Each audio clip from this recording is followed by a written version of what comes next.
Hello Australia and welcome to the BAP. You're joined by your lovable host, Franco Bees.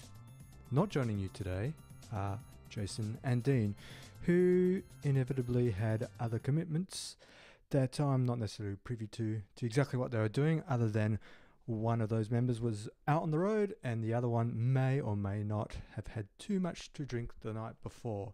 However, that neither of those is the reason why I am present. I was in two thoughts of mine about whether I should really do this show today solo. I was tempted by the fact that when I received notification from my co-hosts that they wouldn't be in attendance, that would make for a good opportunity for me to skive off and watch another episode of Netflix new Marvel adventure, The Punisher. However, I thought better of it. I thought perhaps if I pour myself a stiff glass of tequila, maybe I could push my way through an episode. Now, I'm going to have to be honest with you. I'm not necessarily the most chatty type. I like to think of myself as sort of the middle foil between Jason and Dean, but I thought, why not step up to the mark, tick something off my bucket list and have a go at presenting the BAP solo. So I will warn you that today's episode will possibly be shorter and probably for your benefit way shorter than some of the way our episodes have been going on in the past. The only really thing in the douchebag filter I really want to bring up is that as I have started watching The Punisher, so I didn't skive off and watch the second episode, but I have seen the first episode, and what I've seen so far has lived up to my expectations of what I was hoping to see from that series. So we were obviously introduced to how Netflix, well, I don't know if it was actually Netflix that produced the Daredevil series, but let's just say we first got a taste of what the Punisher would be like with John Bernthal as part of Daredevil, and I thought he did a fantastic job. That sort of really brought out how I would interpret how the Punisher would be. Now, I'm not a big fan of the Punisher comics, not for any particular reason. I just never really read them.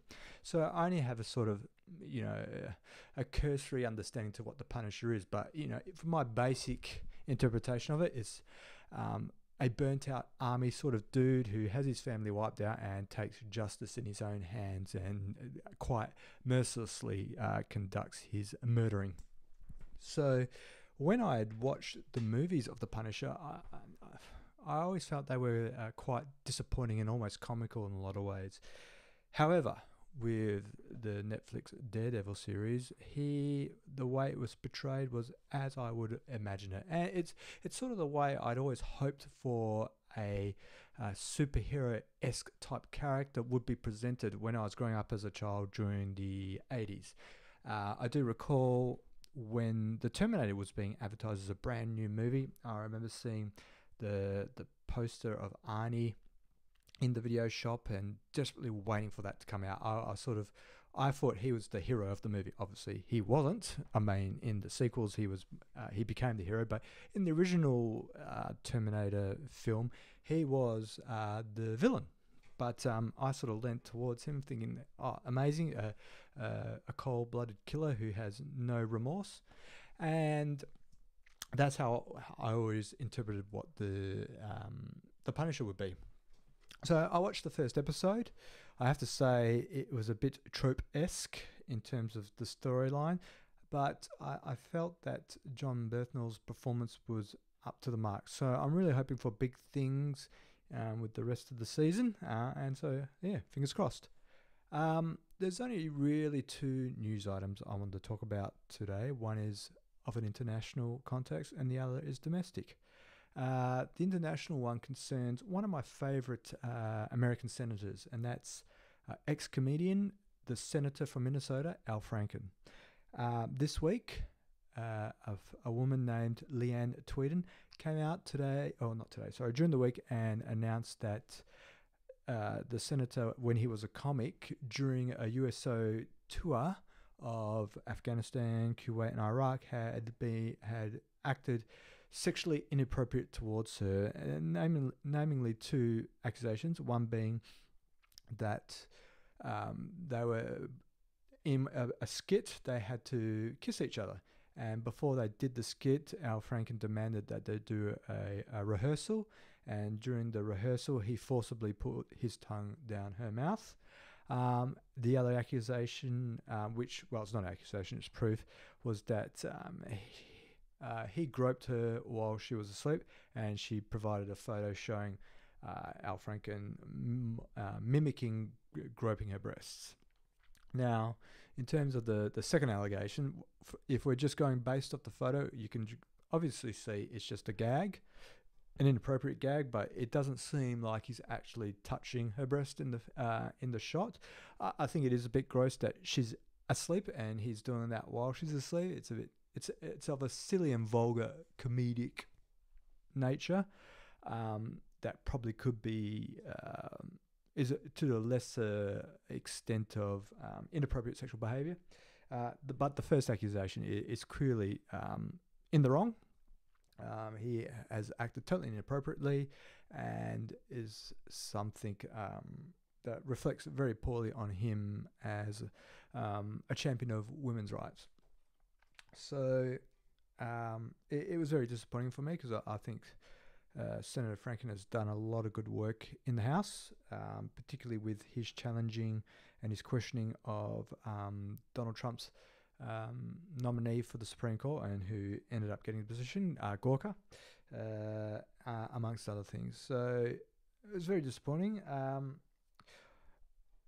And I was left wondering at the same time, who was this Leanne Tweeden that brought up these allegations? Now, she is a former model. She's also I can't remember if she's a radio or TV host, but one of those, and allegedly a Republican and Trump supporter. So which raises the question, and it's also a conundrum, was Leanne raising this to take as a opportunistic attack on Al Franken to push the Republican cause, or was this a genuine opportunity for her to get this off her to unburden herself with this news in this rare moment we have at the moment where females who have been harassed by powerful personalities now have this window to bring these allegations forward and be given the due consideration for them, which one could only imagine that in the past, trying to bring up these sort of allegations would have been very difficult against men in powerful positions. With Leanne in particular, what I have seen brought into the press was mentioning that she had spent considerable time being a Playboy model. Now, is this of relevance? I think some people would say it does. I don't think what you do on the one hand means you deserve to be harassed by men. I don't play into that argument that women who behave a way or dress a certain way get what they deserve. That nature of that sort of argument, I don't believe in that. I believe that's foul and obscene thinking by people to put that forward as a defence.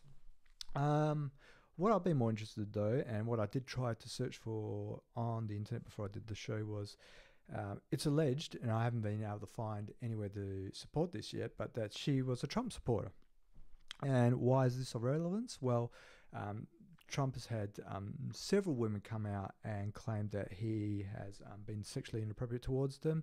He was caught on some sort of press tour claiming the pussy grabbing allegations. So there's a lot of allegations of sexual misconduct with Trump. So if indeed Leanne Tweeden did support Trump, then the question is, how did you support Trump, knowing with these allegations put forward, and yet you've decided to go and call out Senator Al Franken? There seems to be an element of hypocrisy there at the moment. I'm still trying to find out what her position is on Trump. So at the moment, we can't claim she's a hypocrite because I haven't been able to substantiate these allegations.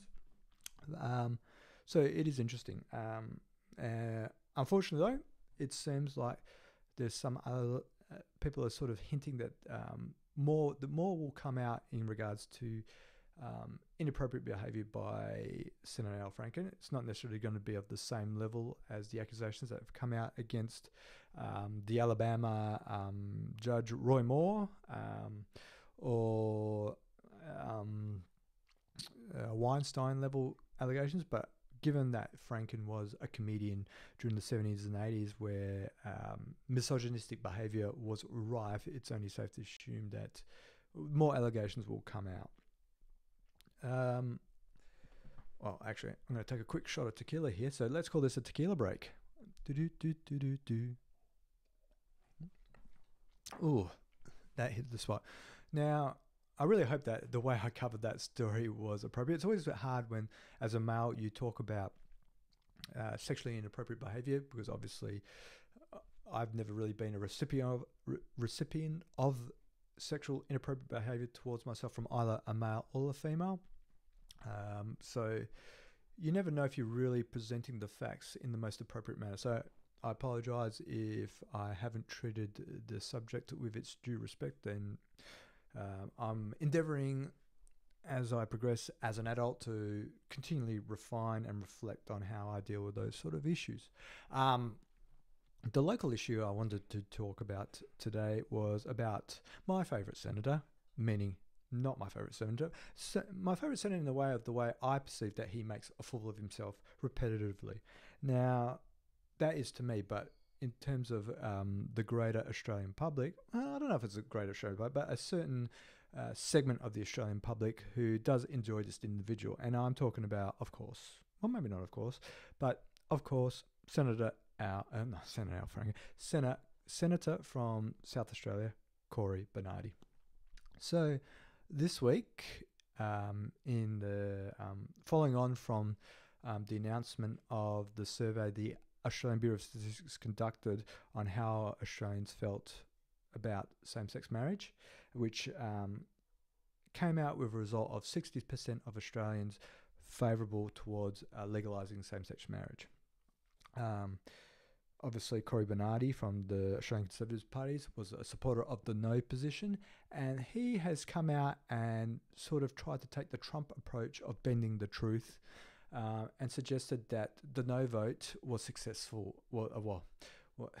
Achieving 40% was a successful result for the no vote, which is very counterintuitive unless you're familiar with the Trump style of politicking.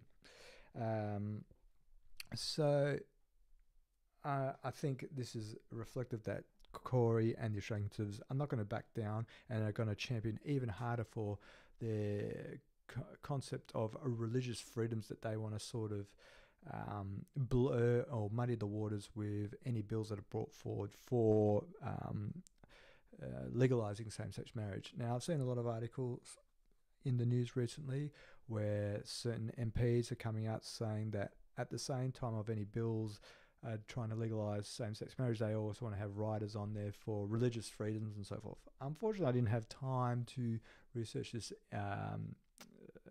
as thorough as I want, but it'd be a shame that these issues are dealt with at the same time. I think that the bill to legalise same-sex marriage should be done in isolation from any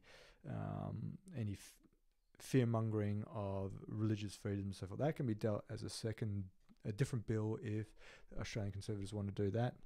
Or even more, maybe we can have another expensive survey for that. But in terms of same-sex marriage, I think the Australian public have spoken loud enough that the MPs in the House should have the courage now to put forward a bill to put this matter to rest without blurring the waters of freedom of speech or religious freedoms, which I can't quite see how that has any relevance to the issue of legalising same-sex marriage. But I do encourage you to, if you're bored and need a giggle, check out Corey Bernardi's blog. It is generally what you'd expect, but the last post regarding how he perceives the success of the no vote is quite amusing. Anyway, guys, thank you very much for listening. Hopefully we'll be back next week with a full complement of the BAP. Until then, stay safe. Bye.